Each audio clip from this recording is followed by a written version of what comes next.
Boxes to Builds, Volume 4. See what we're going to do next.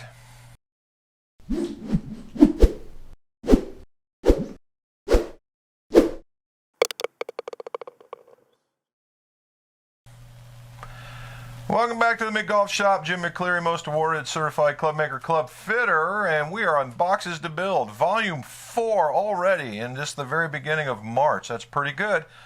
This build is going to...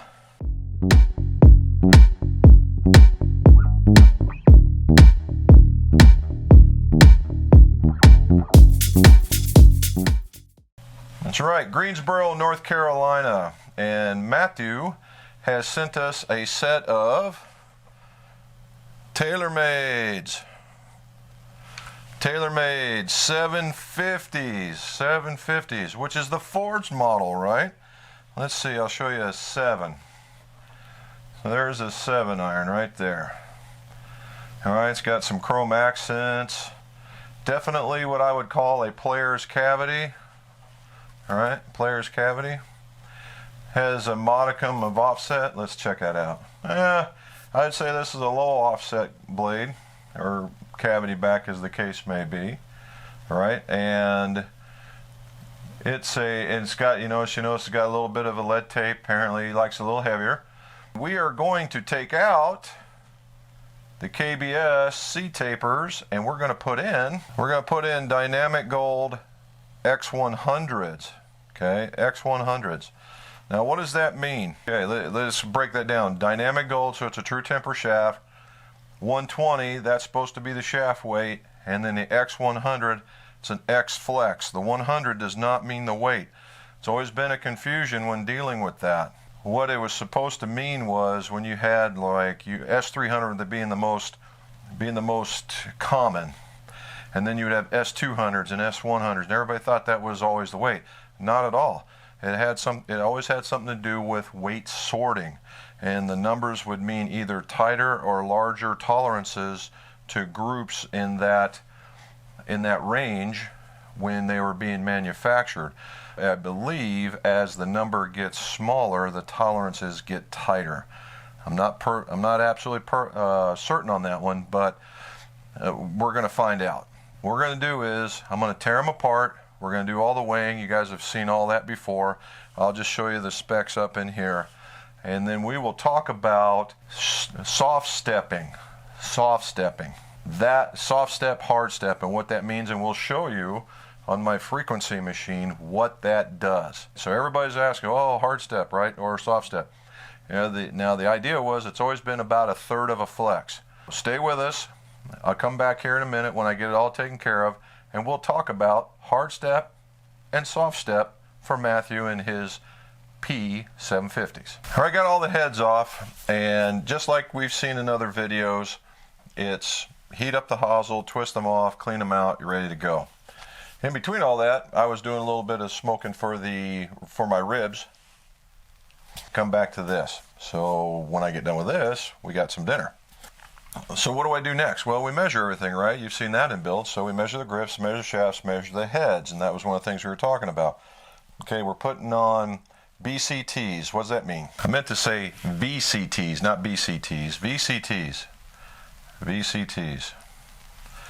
All right, Golf Pride. And it's basically VCT, Velvet Tour Cord. Velvet Tour Cord. If you look, you see the white running through there? That's the cord that runs through the grip. These guys are 580 rounds. These guys are 580s. Okay, and inside here, you have to look at it pretty deep. I don't think any camera would see it. It tells you has 580R. R means round. If it didn't have it on there, it would be a ribbed grip, which I don't believe they make too many of these anymore. So I weighed all these. These were all the same weight. Brush Cotton Technology, BCT, if you want to do that, according to the other Mrs. McGolf over here. And look at that, Tour Velvet Cord BCT. So you go VCT, BCT. Heads came out in series and steps. They're a little heavy because of that lead tape. That's going to be okay. We're going to make them standard length, so it's going to be making them that slightly heavier feel. Just ever so slightly. And then shaft weights. So up here is my shaft weights. and you will see that they're not all the same. Some of them are 122, some of them are, so we go from 122 to 118. That's kind of 4 grams. That's just about half of a swing weight point up or down in between that. That's kind of a larger margin than I've ever seen. Typically it's about, on standard stuff, I've seen it be between 3 to 4, right? 5 being very, very top and abnormally high, but between 3 and 4 grams, you know, we're pretty close. When they get tighter, you can get down between 1 and 3 grams if you really, really want to be precise. And so that's what we're going to put in. We don't have any others, so that's how it's going to go. Now the other part was he wanted all logo down. So when we do logo down, the spine and flow kind of go out the door. Just so happens when I did some of the spining, about half of them are right there. The other half were at about 90 degrees. So when I go to the 90 degree correct where they want it mark, it may not be so bad, right? It may not be so bad because shafts tend to bend in 90 degree profiles. So we're going to check that when we go to do the build. However, that's not what we are talking about. We are talking about doing hard step and soft step. So what does all that mean, hard step and soft step? Well, if I had a 4 iron, which I do, a 4 iron, and I put a 4 iron shaft, that would be standard. Now if I was to take a 4 iron and put a 3 iron shaft in it, that would be soft stepping. All right, so a 3 into a 4, 4 into a 5, 5 into a 6, that's soft stepping. Hard stepping is just the opposite. All right, you would take a 5 iron shaft and put it into the 4, and then a 6 into the 5, 7 into the 6, and so on. All right, that's hard stepping. And the question always is, well, what does that do to flex? Well, it just so happens I can show you today, right? So I'm going to put you onto my frequency machine. We're going to talk through it. And what we're going to start with is the middle. So I'm putting a 4 iron shaft in a 4 iron head. We're going to read it out, and it's going to be the same head with different shafts in it. So let's go check it out. Okay, well, you see we have the laser frequency machine. We are set at 0. I got it set at 0 with the standard shaft in it. 314. Let's do another one just to make sure. 314. Okay, that's a number. Let's write that down. 314. 314. We'll even put 63 on there. Okay, let's take that out. The key here is they're all going to be the same length. All right, so now I have the 3 iron shaft in at the same length with the 4 iron head.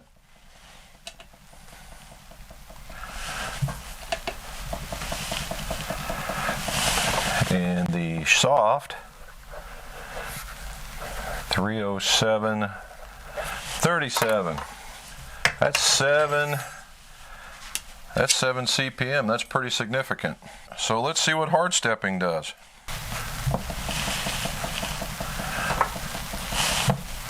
Now what you're looking at is the 5 iron shaft in the 4 iron at the regular 4 iron length.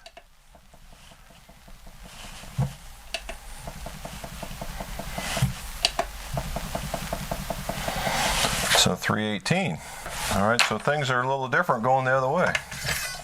All right, what you're looking at is my flex chart. Everybody's asked me, what am I looking at? Well, this is what I look at when I look at my flex chart.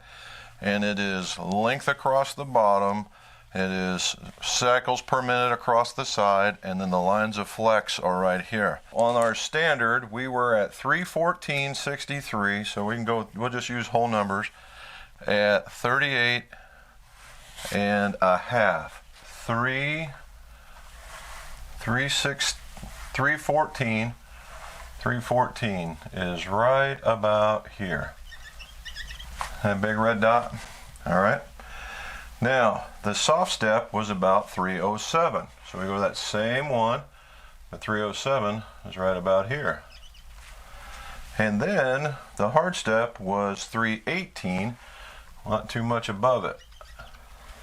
All right, as we take a look from putting the marks on here, so if we go to look at the first one, it would be about 7 1/4, 7.25.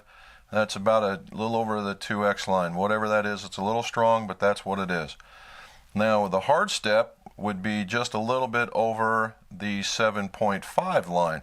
So just about a half of a flex. But you come down over here and you go to the soft step, and I'm right at the 6.5, right in the middle of the X-Flex range. So I went from the upper, or the lower middle of the 2X and right into the middle there. A little bit longer drop when we soft step. Now that was just for that particular head. Okay, so that was just the 4-iron. Now, if you wanted to see every last one of them, you'd have to do that all the way down just to see what was going on. I don't have any reason to believe that they won't be very similar. Now, as the weights change or go up, the ones that are, the 122 are going to probably be a little more stiff than the ones that are 118, and it's weight versus comparison. And if you go to the chart, particularly in GolfWorks, gives you a good reference on using the 355s, you'll see where the R's will weigh less than the stiff, will weigh less than the X's.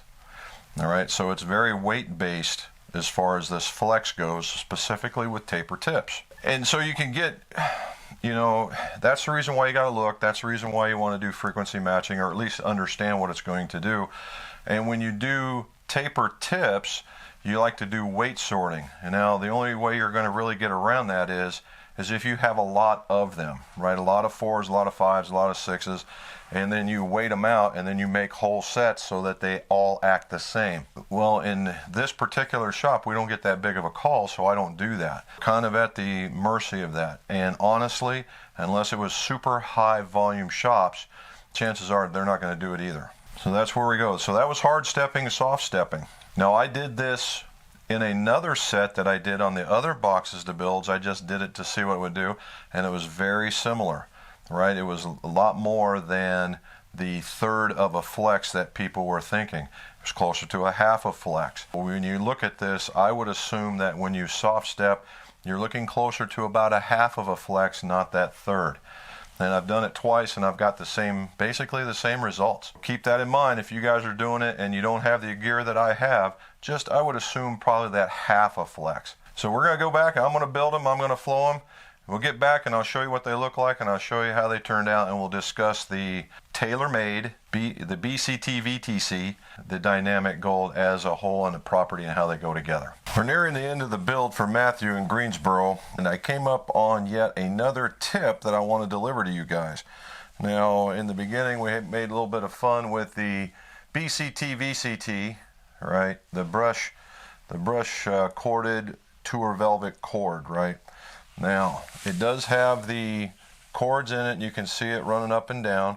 These are fairly firm grips, so when you have to put them on something bigger, it takes a little bit more. That's one tip, right? And in this particular instance, Matthew wants it logo down, not logo up. How do you guide this? How do you get this on and make it so that it's the same all the way, right? Well, here's how we do that. If you look right up in there, see there's a line there, right? And then there's a line like that, but it's back here. We'll see it when we take it off. So what we do is we take this and this line that's down here, and we line it up with the bottom of the iron face, right where the rubber meets the road, and putting that on the 12 o'clock. And you're going to see me do that. So when we go to put it on, and then we want to check our alignment, I'll show you a trick for alignment. So let's put this on. Okay, like anything else, you need a grip solvent. Get it in the grip shaking around. We want to make sure that the tape is nice and lubricated. Put my finger back on the weep hole, guide it in on top, and push it on. Now, speed is of the essence here, because we want to make sure that everything is correct.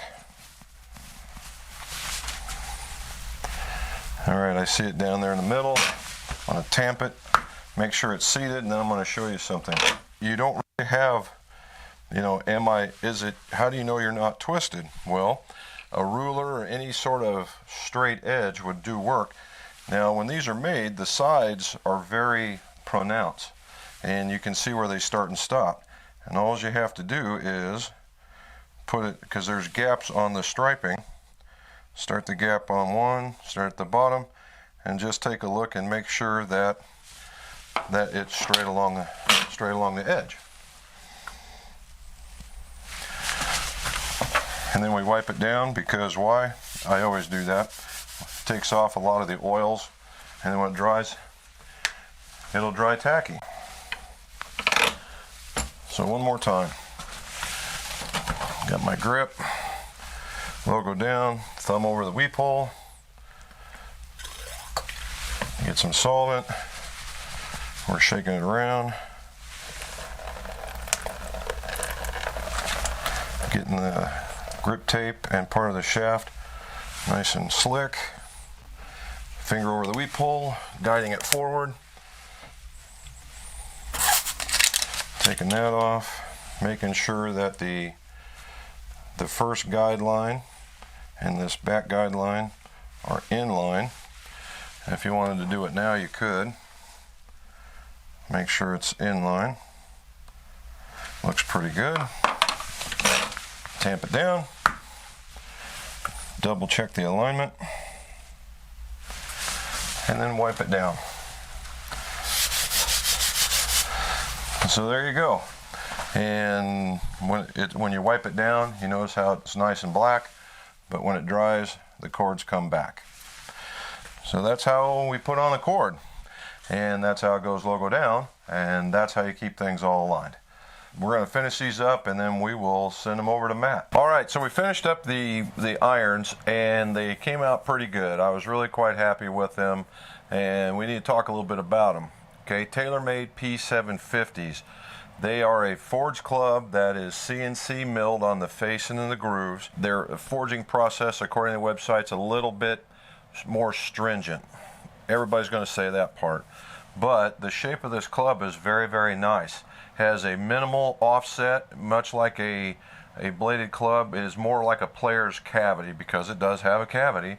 Thin top line, and they've done some weighting in the 3 through the 7, putting the tungsten weight on the bottom. And if you can see it in little squares, so it's a really nice look at a dress. Certainly a ball striker's kind of face. And we inserted a dynamic gold X100. Now the flexes, as I've said before in a lot of cases, that they start pretty good and then they get more stiff as they go along. And that happened, all right? Not dramatically, but it did happen. Matthew, you're going to see it because we're sending you a spec sheet.